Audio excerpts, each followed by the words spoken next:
Estudo do Evangelho de Jesus, primeira carta de Paulo aos Coríntios, capítulo 4 de 1 Coríntios. Que os homens nos considerem como ministros de Cristo e dispenseiros dos mistérios de Deus. Dispenseiro era aquela pessoa que tomava conta da dispensa, dos víveres. Portanto, era uma pessoa que era responsável por manter a alimentação das pessoas daquela casa, daquela fazenda, daquela empresa ou daquela região. E Paulo, isso no caso, oferecendo o alimento do corpo. E Paulo estava ali como um dispenseiro do alimento divino, queria nos gerir a vida, queria nos alimentar para caminharmos com segurança. Portanto, e aliás, é o que vai nos alimentar e nos ajudar a alimentar com segurança, porque não passou. O que está ensinado no Evangelho é para o tempo presente. Em todas as épocas da humanidade vai ser importante entendermos esse processo de evolução, de entendimento e crescimento para as verdades celestes.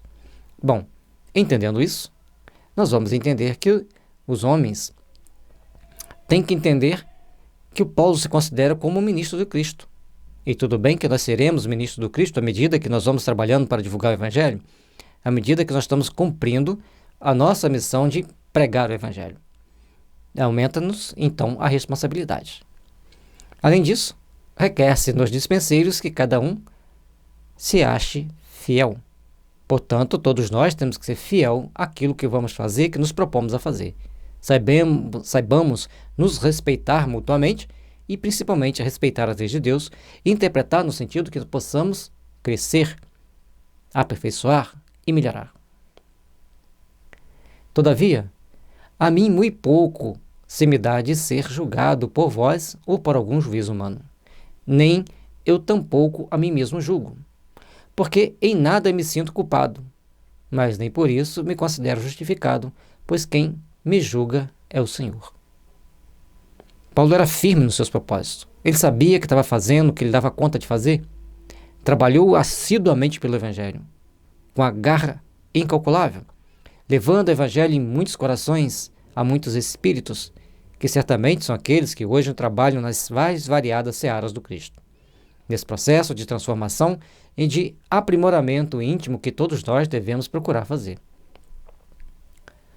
Portanto, nada julgueis antes do tempo, até que o Senhor venha, o qual também trará à luz as coisas ocultas das trevas e manifestará os desígnios dos corações, e então cada um receberá de Deus o louvor. Façamos então da melhor forma possível. Nada devemos julgar antes do tempo. Vamos trabalhar, vamos nos unir em esforços para fazermos melhores, para nos tornarmos melhores trabalhadores do Cristo, melhores seguidores do Evangelho. A partir do momento que entendemos isso, que agimos assim, que façamos assim, então começamos a sermos melhores e a edificar momentos melhores para cada um de nós. Façamos, pois, da nossa vida e da nossa existência um fulcro de luz, com a nossa dedicação ao bem, com a nossa dedicação ao Evangelho, com a nossa dedicação às realizações superiores da vida. Porque quem vai julgar no final será Deus, segundo a obra de cada um de nós. E eu, irmãos, apliquei essas coisas por semelhança a mim e a Apolo, por amor de vós, para que em nós aprendais a não ir além do que está escrito, não vos ensoberbecendo a favor de um contra o outro. Temos que procurar agir de forma equânime, respeitando-nos mutuamente, e quando ele coloca Apolo, faz essa comparação, porque se ele descartasse Apolo do processo de espiritualização da Grécia, ele não teria sucesso entre os gregos. Então ele coloca que Apolo, assim como ele, foi preparando as bases para que as pessoas pudessem entender o Evangelho de Jesus e pudessem seguir o Evangelho de Jesus.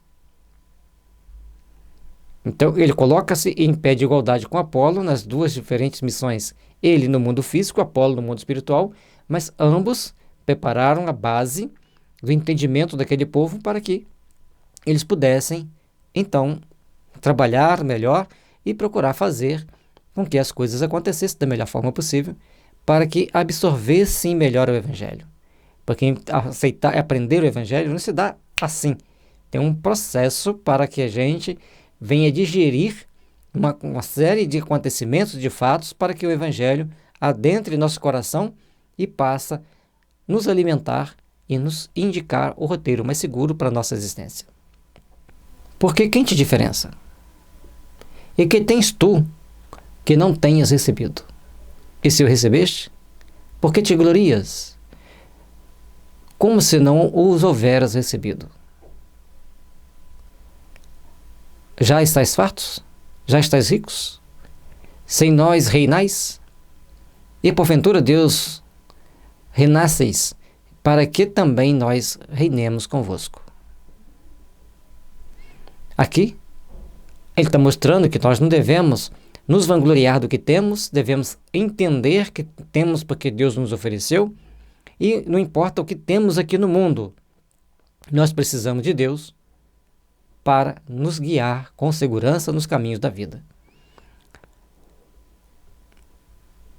E aí nós temos que entender que Deus está reinando para que nós também reinemos uns com os outros em paz, em harmonia, em realizações. Há um trabalho necessário a ser feito. Há um trabalho necessário a ser construído. Há um trabalho necessário a ser elaborado no nosso processo evolutivo para sermos melhores, para sermos construtores de um amanhã melhor. Porque tenho para mim que Deus, a nós apóstolos, nos pôs por últimos, como condenados à morte, pois somos feitos espetáculos ao mundo, aos anjos e aos homens. E os cristãos daquela época, quando vinham as denúncias, eles iam para os presídios, eram maltratados, chicotados, chibateados, e muitos iam para os circos servir de diversão para os ricos daquela época. Aí, ali no circo, tinha serem comidos por leões, serem atirados flechas incendiadas, flechas envenenadas. Vocês podem encontrar mais informações nos livros 50 anos depois e Ave Cristo, principalmente nesse. Mas no nosso site, kardecespiritismo.com.br, tem lá livros sobre os primeiros cristãos. Só ir na busca e colocar primeiros cristãos. A busca é onde tem uma lupinha do lado direito, um retângulozinho.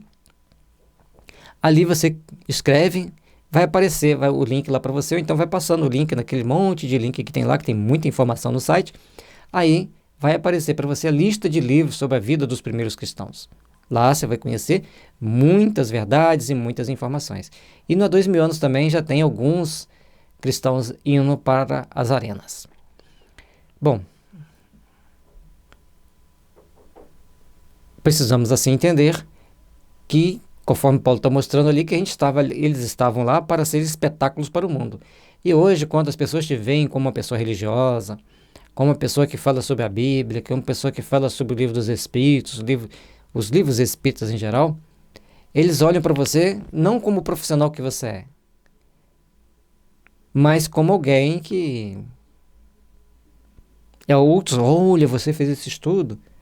Mas aqueles que não são afetos e nem afeitos a estudar nada que seja sagrado, já te coloca como uma pessoa assim simplória, incipiente, te discriminam. Então nós temos que estar sempre atentos na forma que a gente encara a vida para procurarmos sermos melhores. Nós somos loucos por amor de Cristo, e vós sábios em Cristo. Nós somos fracos e vós fortes. Vós ilustres e nós vis. Todas as vezes que nós nos colocamos do lado do Cristo, vão vir sérios julgamentos, sérias cogitações para tentar diminuir as nossas atividades e não valorizar aquilo que estamos fazendo. Mas à medida que nós vamos entendendo a transcendência da vida, à medida que nós vamos entendendo o tamanho da nossa responsabilidade, nós vamos então nos fortalecendo e nos construindo para sermos realmente melhores, para sermos aqueles que edificam um mundo melhor amanhã.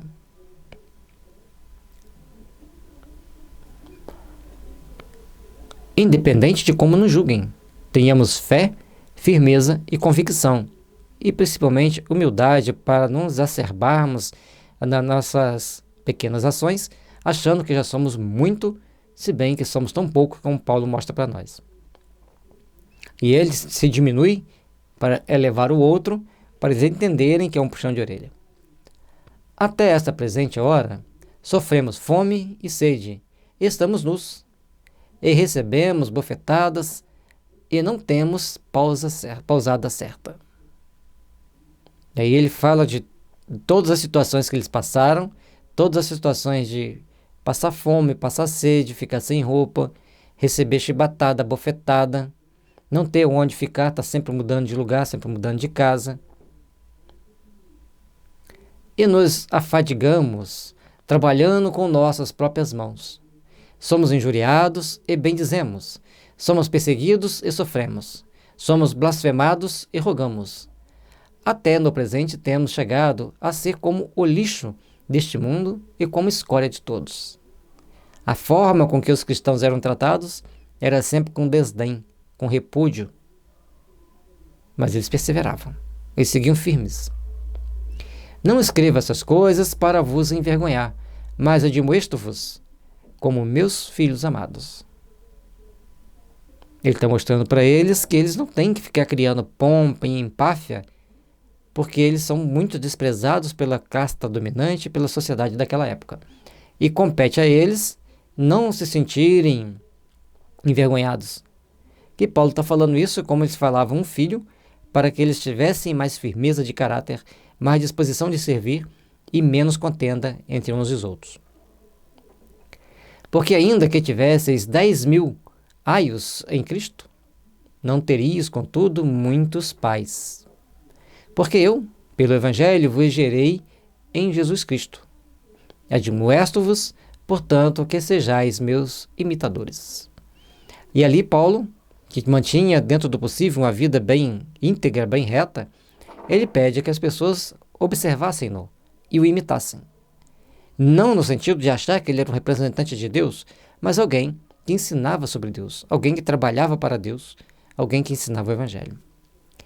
E, por mais que nós tenhamos servos, empregados, nós só temos pai e mãe, e Deus.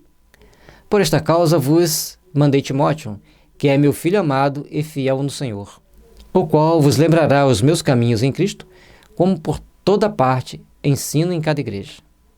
Cada lugar que Paulo passava, ele dava uma lição e um norte para que aquelas igrejas seguissem os ensinamentos do Cristo e respeitassem as escrituras antigas, mas que começassem a partir dali a implementar os valores do Cristo ao longo de sua caminhada. Mas alguns andam inchados, como se eu não houvesse de ir ter convosco. Mas em breve irei ter convosco, se o Senhor quiser. Então conhecerei não as palavras dos que andam inchados, mas a virtude. E ele fala que ele, se for permitido por Deus, que ele iria lá visitá-los novamente e queria conhecê-los. Não aqueles que estavam inchados da verdade, que não possuíam plenamente, mas sim daqueles que tinham a simplicidade da virtude e os conhecimentos básicos necessários ao processo evolutivo e de trabalho que deveriam implementar naquele momento.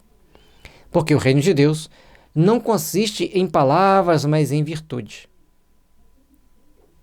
Não adianta falarmos, divulgarmos, temos que interiorizar a virtude. Que quereis? Irei ter convosco, com a vara ou com o amor e espírito de mansidão. E aí ele dá uma puxada de orelha mais forte. Vocês querem que eu vá com a vara para enfrentar vocês e botar vocês dentro do eixo? Ou vocês querem que eu vá com o espírito de mansidão para conversar, trocarmos ideia e fazer com que a gente possa crescer em Jesus, crescer em entendimento, crescer em compreensão aos ensinamentos do Mestre? Que todos nós possamos fazer essas reflexões. Nós estamos nos inchando de vaidade por termos alguma coisa, ou estamos caminhando com segurança, com passos firmes, no objetivo maior de vencermos a nós mesmos e de construirmos um mundo de paz, de fraternidade e de luz. Que as bênçãos de Jesus estejam sempre conosco, nos iluminando, nos impulsionando, nos dando força para caminharmos sempre na direção do amor e da paz. Porque Jesus, com a sua infinita luz de amor e de misericórdia, está sempre nos alimentando a alma e espera que saibamos sorver desse néctar divino para nos fortalecer e irmos de encontro ao Pai. Paz e luz, Que as bênçãos de Jesus estejam sempre em nossos corações, sempre em nossos lares, sempre em nossos trabalhos e nas nossas ações de cada dia.